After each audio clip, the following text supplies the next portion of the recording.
The third presentation from teachers and a student's perspective. My name is Bart and I'm here with my student Lotte. I teach at a pre-vocational school and I teach German there.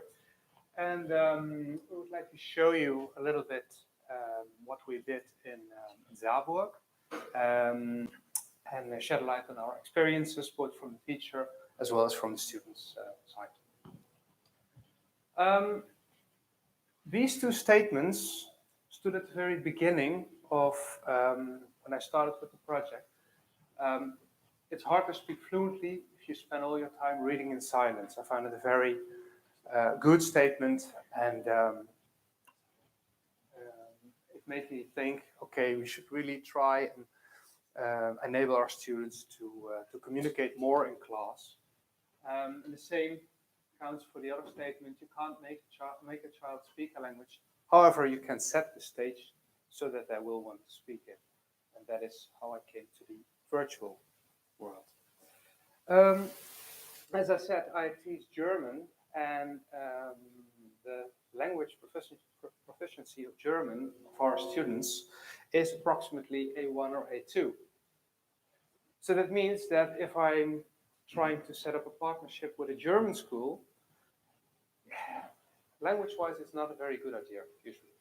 So I used eTwinning to find a partner, and I found a partner in France, near the German border, and we agreed to join this project together. I will tell you something about the objectives of the project, how we set it up, how we prepared for it, how we initially executed it, how we revised it or had to revise it. I'll show you some examples of the tasks, and then I will leave the floor to Lotte, who will shed a light on her experience and her point of view, both the positive and the negative sides. And we wrap it up with some challenges and the conclusion and recommendation. Well, first the objectives. As a language teacher, I would like to give my students the intercultural experience. I would like them to practice their communication in authentic situations, and also I would like to integrate this all into the curriculum. And that was very ambitious, because it meant that last school year,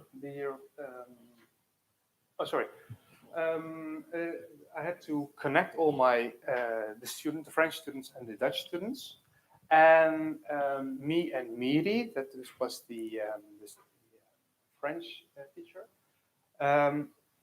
we set out some guidelines for ourselves, and we agreed that all students in our classes would participate during school hours only. We tried to do it for a full school year, so for a longer period of time, and we agreed to meet in the virtual world. Finding these partner schools, what we did in the academic year 2017-2018, and we trained using the virtual world with the help of Christy. We exchanged our goals, as you can see there.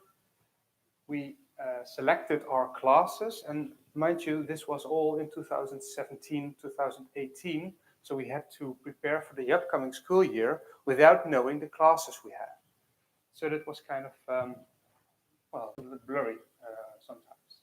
Of course, we had to do some technical tests, and we had almost weekly a meeting to synchronize between our goals. Are we still on the right track? Initially, the project started in a carousel modus. We started in November 2018, on Tuesday with a pre-task, on Thursday with the task in the virtual world, and the post-task on Friday with all the students during a regular lesson. For example, Group A, Lotte was paired with Pardoel, and she carried out the task in 30 minutes. That seemed very simple, but it had some minor setbacks because the class I was working with contained 20 and later 21 students, and only 7 of them could work on a laptop. That means the remaining 14 of them were grouped together and had to do other types of activities. Half an hour later, we had to change, and again, half an hour later, we had to change as well. So it was a very hectic, dynamic, chaotic way of teaching. It was fun, but it could have been more, time could have been used more optimally, I would say. There were some issues. For example, there were some technical issues. There was sometimes a very slow connection. The headsets were not installed correctly. And if they were, sometimes for some reason, the headsets got kicked out of the system and then the voice was not available. Students' behavior, both the Dutch and the French students, turned out idle sometimes or disappeared during the carrying out the task.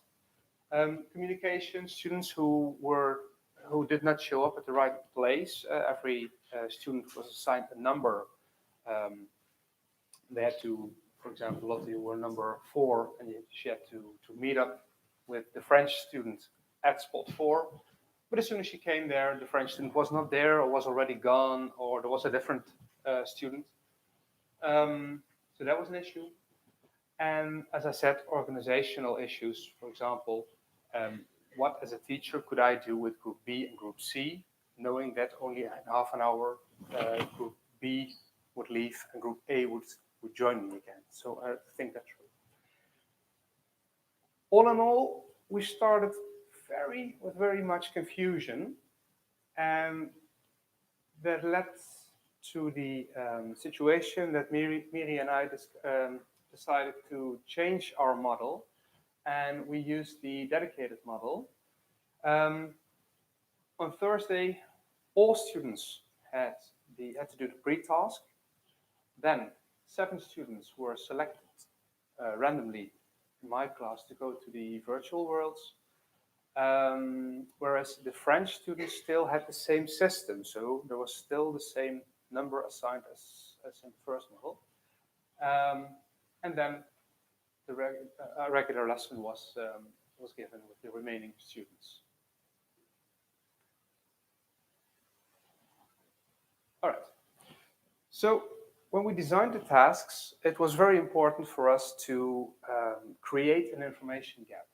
As soon as an information gap was there was a need for communication.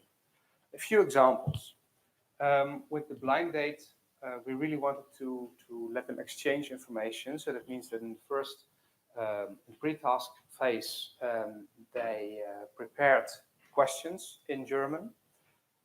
Remind you, this was A1, A2 level.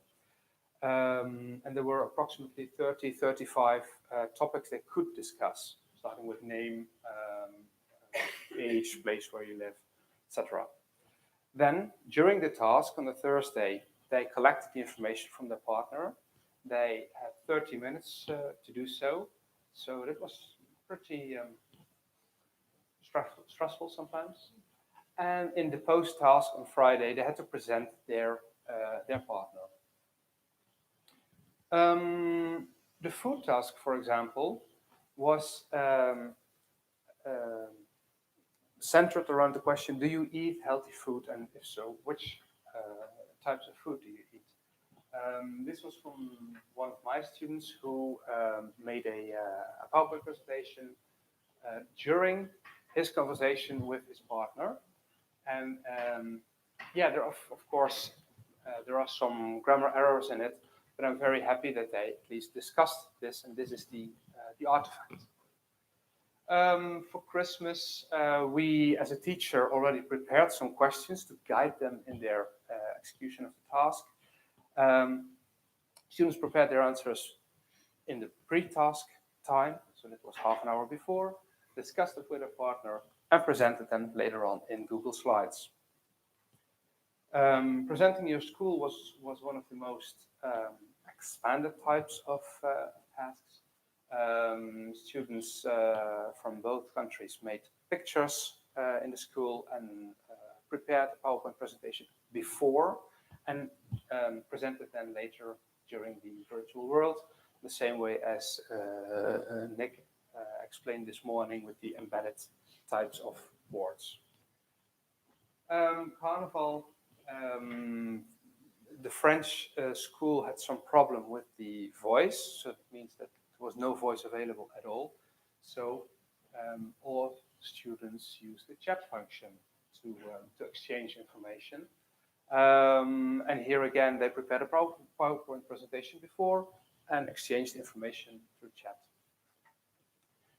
My city did not contain any PowerPoint presentation at all. It was just an exchange of what happens, what is available in a city, what can you do. From the student's point of view, I leave the floor to Lotte.